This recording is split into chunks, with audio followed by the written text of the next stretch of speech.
Hey mate, so if you jump into business.facebook.com, it should take you to a login page. Once you log in, you see something similar to this.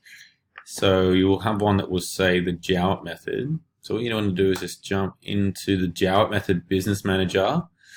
Top left here, you want to go to find settings. And then in settings,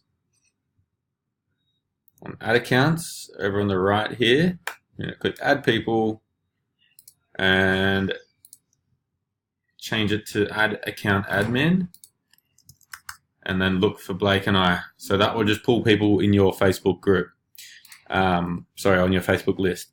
So just search Simon Train and Blake McCullough, add us in there, and that should put us back into your account, and I can jump in and check it out.